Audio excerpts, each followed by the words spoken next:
Yo, what's good, y'all? It's your boy AJ. Welcome back to another scary video. Now, I know it's not Saturday.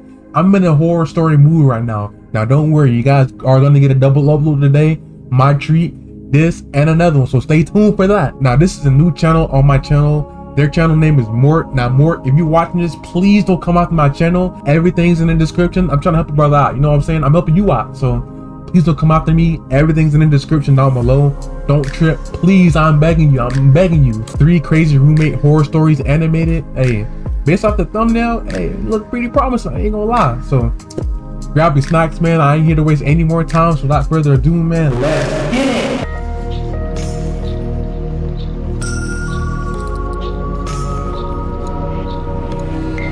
I'm a 36-year-old female in Sweden. I've worked in mental health care for the last 18 years, mainly with people with psychotic illnesses like schizophrenia. I was working at a group home for 9 years, and we're very close with my coworkers there, especially 2 females. The last few years I worked there, another female started working there. We'll just call her M, and the 4 of us grew very close. She was very timid, shy, friendly, and we all got along well. She was often on long-term sick leave due to her own mental health issues, so we didn't meet much at work. However, she always showed up at our after-work dinners, allowing us to stay in touch even when she wasn't well enough to work full-time. Okay. She told us that she had a history of schizophrenia, just like the patients we were treating, but that she was medicated and hadn't had any psychotic episodes for years. Alright, you Since say I that have now. an education in psychiatry and extensive experience with schizophrenia, I had no judgment toward people suffering from the illness, and didn't bother me to be friends with someone who had such a diagnosis, and even after what I will tell you, I still feel the same way. In the summer of 2023, I had moved on to work at a new place, still within mental health, but this time in forensic psychiatry. Like a halfway house for mentally ill individuals who had committed serious crimes, though. And the 4 of us stayed in touch and still met for dinner parties. M told us that she had been evicted from her apartment because of an incident where she accidentally entered her neighbor's apartment in the middle of the night. She explained that in the huge apartment complex, all the doors looked exactly the same, and she had simply walked into the wrong door by accident. She claimed the neighbors had created a scene and reported her to the police out of pure drama. Matter of fact, hold on. Why is your door unlocked in the first place? Like, I know she shouldn't walked in there, but bro, it's kind of your fault too. Like, you left the door unlocked, bro. There's no way. Dude, everything in my house is locked at all times. I don't felt care. That while eviction seemed out of proportion for that incident, but the eviction, that's crazy. That's doing too much. Because he had judged her based on her medical history, and I felt bad for her. I questioned her if something else had happened, but she insisted that that was the full story. Why is her eyes real red? In Sweden, it's very difficult to get a contract for an apartment after being evicted. You pretty much get blacklisted. Oh, man. Em asked me if she could move in with me, and she said she was literally homeless, and I said, of course you can. That's not a good idea. I've always gotten myself into uncomfortable situations by saying yes instead of thinking about myself, and I had no idea how severe the situation would get when I said yes to Em.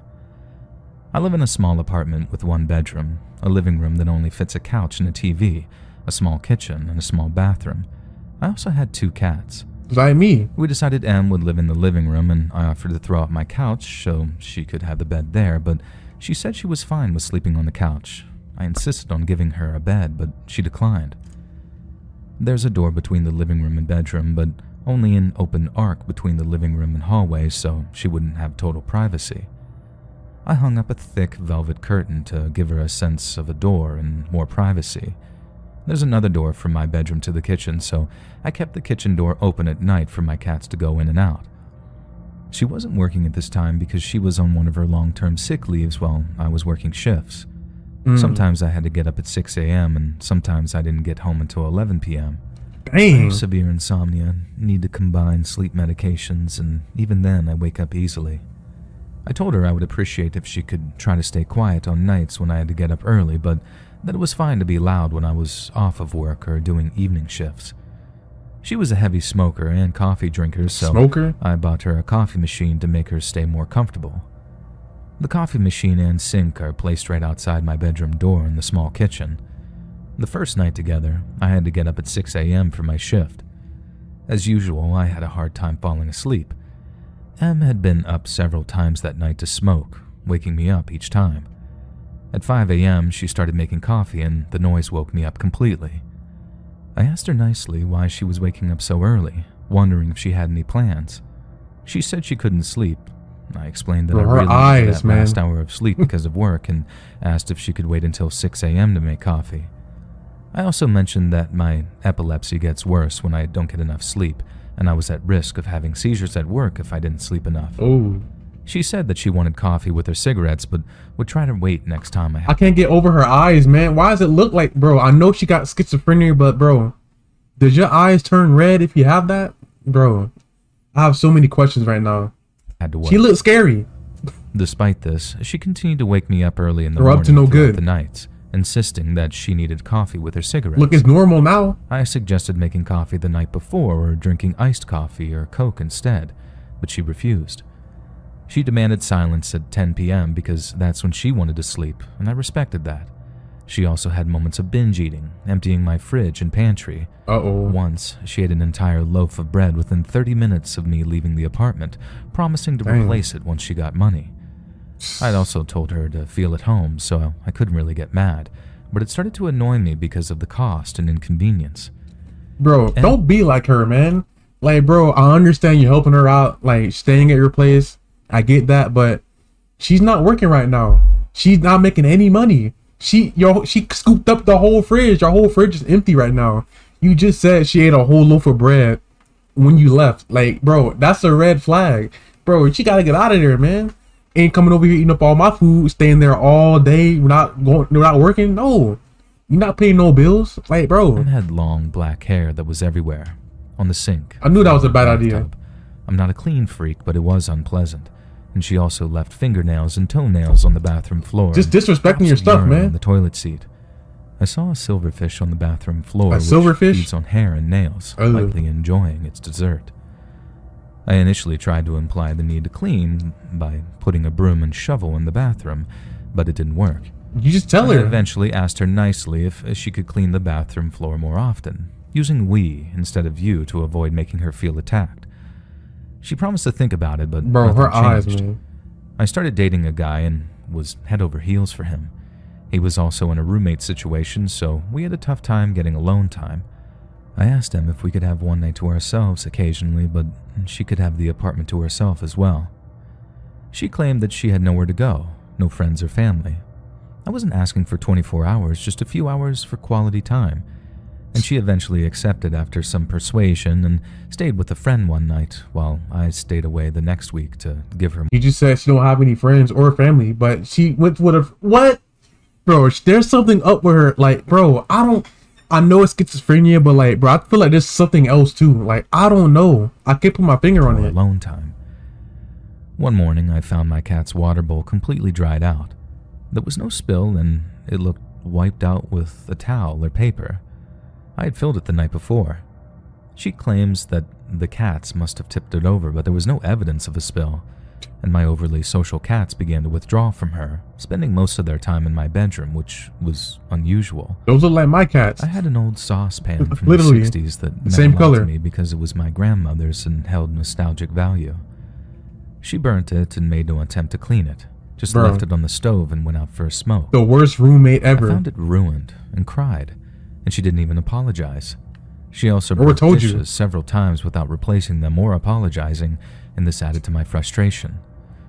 After 2 months, she kept waking me up at night, binge eating my food, never cleaning, never leaving the house, scaring my cats and ruining my things. I realized that she had stolen my prescribed sleeping pills. I had 20 in my nightstand when I left for work, and they were gone when I returned. Look. She denied it, but no one else could have taken them. The summer heat was strong, and I felt locked up in my tiny bedroom with my 2 cats. I never got any time to myself or alone time with the guy that I was dating. My apartment was messy, and she was stealing from me. Out of nowhere, my old elementary school classmate texted me on Facebook and asked how I knew M. He had seen my Facebook post about us being roommates. I told him that we were old co-workers and that she needed a place to stay because she got evicted, and he said, "I know. Do you know why she was evicted?" "Yeah, she accidentally went into her neighbor's apartment," I replied. He said, "That's not the full story. She broke in and snuck up to their sleeping baby with a knife in her hand. What? Her father woke up and wrestled her down, saving the baby." I knew there was something else, I man. felt sick to my stomach. I knew it. Could this be true? It would certainly explain why she was evicted, but it sounded so horrible. She seemed so timid, and my friend had the full police report. Apparently, the couple that she broke into was his ex-girlfriend's family. It seemed M had a psychosis during the break-in, but those parts weren't public. It was clear that she had been lying about what happened and how long she had been mentally stable. I started getting paranoid and wanted her to move out.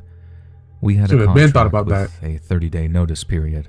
I knew asking her harshly would mean 30 days of chaos, so I wanted to handle it nicely. I started looking for cheap hostels for her to suggest so that she wouldn't be in the streets.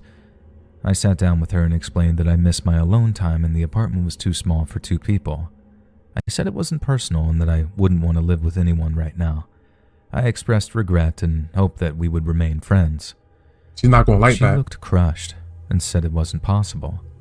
I showed her the hostel I found and explained that I needed her to move out because I felt suffocated. The summer heat made it tough to keep the door to the bedroom closed and I needed my sleep. She said that she would try to move out, but not until the 30 days had passed, and I agreed.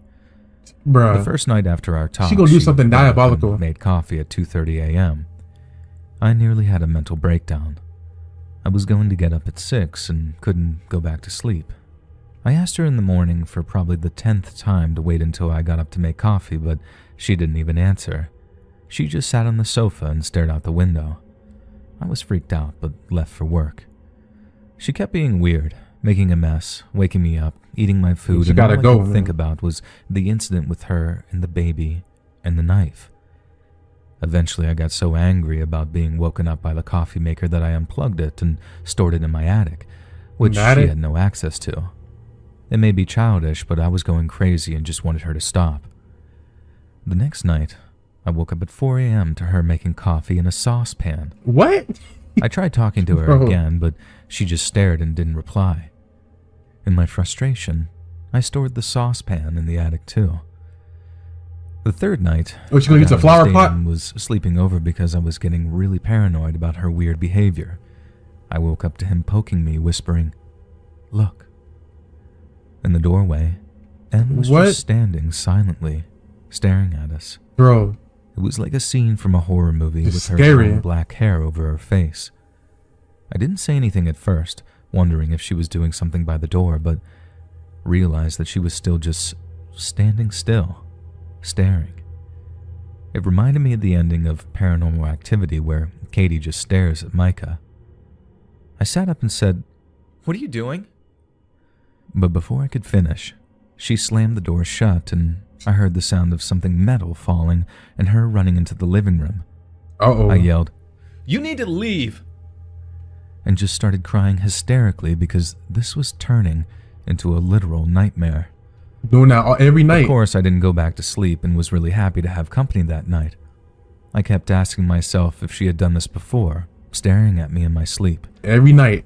How much was I opened the door that she had slammed shut and saw a kitchen knife on the floor. See? And that was the metal sound that I had heard. I took all my knives and locked them in the attic. I asked a friend to come over when I told M that she had to move out immediately. During the conversation, I tried to stay calm, knowing that she had a mental illness and meant no harm despite my frustration. What? She didn't answer me, just stared out the window. She left the apartment and sent me a text saying that I was disrespectful for bringing a friend over to her place. Nah, that man. night, I thought that it would be quiet without the coffee maker or saucepans. But at 3 a.m., I woke up to her burning dry coffee powder in a frying pan. What? I was terrified. Her face was dead, her eyes black, and I suspected that in that moment, she was in a psychosis. I stopped the fire that was starting and she ran off to the living room in silence. She had an appointment with her psychiatrist the next day, and while she was away, I packed all her things and sent her a text telling her that she needed to pick them up and return my keys. I offered to give her money for a hostel for the remaining 26 days, and she didn't reply. The Bruh. guy I was seeing came to keep me company in case she fought about it, and she didn't. She left the keys without looking at us and left. Our coworkers told me that she moved in with the guy that she was dating and stayed there for a few weeks Oh my until gosh. she somehow got an apartment on her own. Oh, She really? started working again, and I was always happy to hear this, and she seemed to be doing well. Then, in January, one of our old coworkers told me that M had called her saying everything must burn, she had a baby to save, and some other very delusional stuff. She had called 112, the Swedish emergency number, but they hadn't taken it seriously. M then proceeded to burn her entire apartment down because the voices in her head told her that she had to burn everything to save her friends and family. Bro. Her neighbors tried to rescue her, but she fought them off and ran back in, pouring liquor on the fire to make it burn more. She was arrested and sentenced last week for aggravated arson, and she will serve her time in a mental institution/prison for a long time, Good. possibly forever. That's something that she Ironically, needed. she will I probably ain't be gonna in lie. the facility where I used to work and where she used to work herself. My old coworker was a witness at the trial. Apparently, M had stopped taking her medication, the Abilify, because she felt that it made her numb and thought that she was stable enough to function without it. No. Apparently not. She had also stopped taking her medication the last few weeks that she stayed at my house, which explains her behavior. It's disturbing to think about what could have happened to me and my cats if she had stayed, or if I had been a heavy sleeper. I also think about what could have happened to that baby that she snuck up on before she was evicted. Would have been I know it's R.I.P. crazy that I just didn't throw her out sooner. It was complicated. The reason I haven't been able to talk about it with my friends is that they sympathize with her and minimize my experience. They think I'm making a bigger deal out of it than it was, and I sort of understand since they never saw the darkness in her eyes that I saw in those last couple days. Her eyes been red the whole episode or the whole story. This incident Crazy. happened back in 2014 when I was last committed to a psych ward for a suicide attempt. A little background: I am female and was 19 at the time. I was coming off of 3 years of bipolar medication while at a peak of substance abuse facilitated by my first year in college going crazy with new adult freedom. One night I had a big mental episode and was committed for the first time in the adult ward. Previously, I had only been admitted in the minors ward during my adolescence for similar episodes. Within this unit, you had to share a room with the same sex but weren't given any proper introductions. The facility as a whole wasn't managed effectively, nor did any of the nurses or doctors seem to care other than to prescribe and get you out. I was lead to the room I was staying in, and the nurse just said to the other lady in the room, "This is your new roommate," and left. The woman appeared to be in her late 40s or early 50s, Oh no. Hispanic and just a little taller than me. She would not keep her gaze off of the floor in front of her and didn't say a word or move when I said hi. I noticed she had a tattoo of a cartoon version of the classic Red Devil, but as a baby, I figured Nah. I'd just leave her alone and stick to my area of the room. The first night went as they normally do in a psych ward. My roommate declined to share anything yet again, only staring at the floor, barely moving an inch. That's creepy, man. I don't While want everyone was Let me change lining up rooms. to be given their medication before bed, the ward across began to start banging on the glass of the door and screaming. One guy was smiling while banging his bald head against the glass window part, What? while the guys behind him were screaming and jumping around. It seemed as if they were almost going to break through, but orderlies came and took them away with their screams Dang. still lingering through the halls. Being in psych wards before, I wasn't surprised by out-of-the-ordinary behavior like yelling or fights starting, but this was completely different to me. I was with disturbed adults now, people who had years of illness deteriorating their mind, not little angry kids anymore. I actually felt scared for the first time because of the high level I of will be too. unpredictability with these people. I knew I wasn't all there in the head, but even these people had me anxious and made it difficult to try to get any rest that night. You know that feeling of being awake but you haven't opened your eyes yet? The moment Yep. where you are barely waking up and everything is fuzzy. This is the state of conscious I was in later that night. I felt as if something was waking me up, yet still tired, so I wasn't opening my eyes. The more I came to reality, I felt pressure on my forehead, and I could sense sweat dripping on my face. I opened my eyes to find the roommate What? standing over my bed, staring Is she about to punch you in the face? Whoa! Nah, man. Nah, man. me in the eye with one hand on my forehead and the Bro, other in a balled-up fist on her chest, you about to while get she beat up. speaks in what I assume is tongues. I look into her eyes and they are blank and empty of any emotion. She keeps speaking faster and getting louder. I am paralyzed at this moment, not sure what to do or what she would even do if I were to yell or move.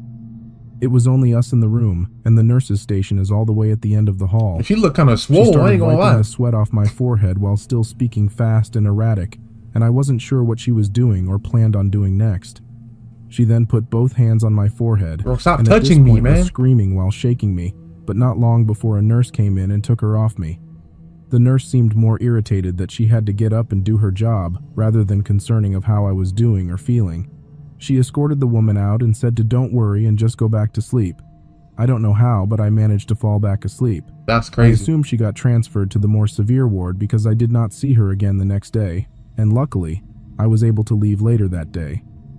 This incident has since been a reminder for me to never go back and to manage my mental well-being, because while I have issues, I could be in a far worse state of mind.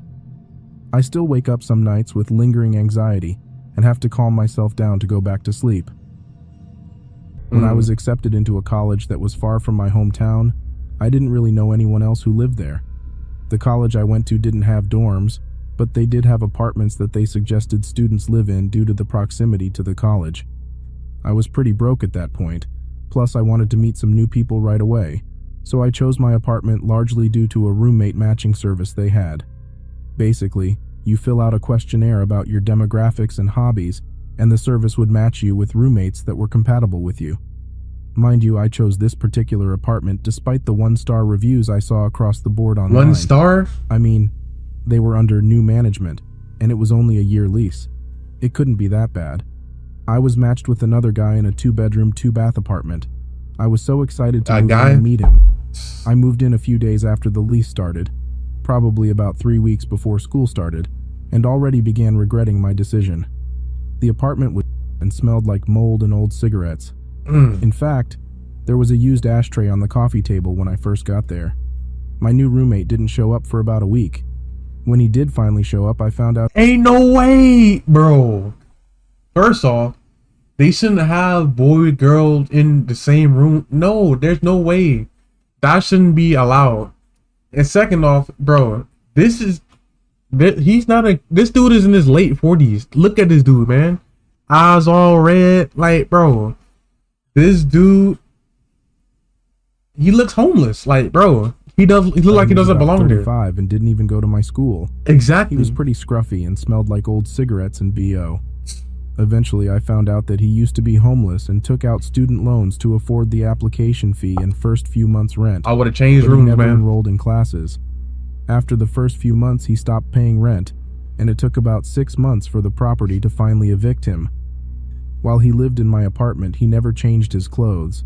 He always wore the same beat-up-looking camo pants and stained, dirty wife beater. Bro, I even offered him some clothes I was getting rid of that would have fit him fine.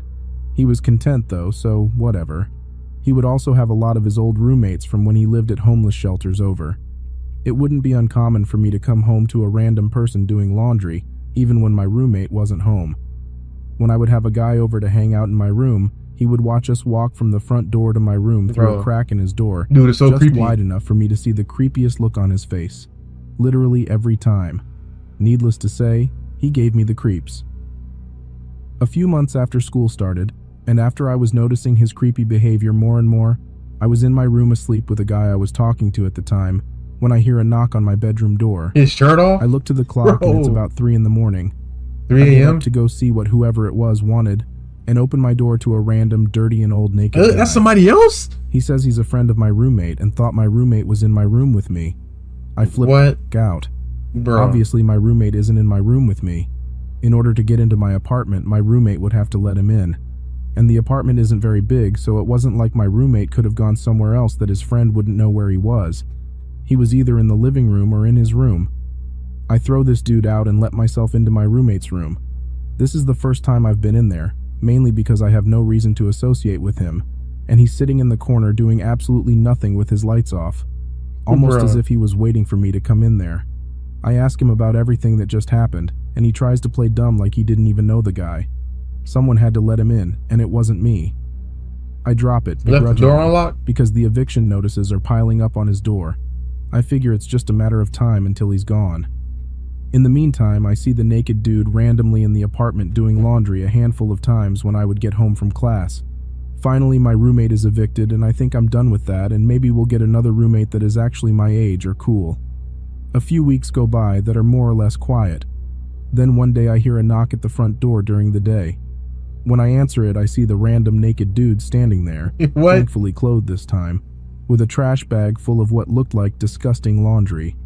He tells me that my roommate said it was cool if he came to use the washer, and starts to walk forward like he owns the place. Bro, he got I evicted. step in front What of you him mean? and tell him that his friend doesn't live there anymore, and no, he can't use my washing machine. I close the door, lock it, and go back to my room. Good. About 20 minutes later, I keep hearing a random noise from my balcony. I lived on the 3rd floor, so I figured it was just a squirrel or a bird out there scratching around. I keep hearing the noise, so I decide to investigate, and I see the homeless guy trying his best to climb up to my balcony. This dude. I told him I was calling the cops, but obviously by the time they get there, he's gone. That same day, I went to the property manager and asked what kind of roommate matching service works like that and demanded to get out of my lease. After Exactly, some man. heated discussion, I persuaded her that it was probably in her best interest to just let me leave. I found a nice 1-bedroom and never looked back. Good. Bro, you imagine that about homeless people, man. Like, bro, that made no sense. That dude, he doesn't even belong in the school. Like, bro. Anyways, I'm gonna cap it off right there, y'all. Hopefully you guys enjoyed this video, man. Please smack the like button, subscribe today to join the AA, and I'll see you guys next time. Peace.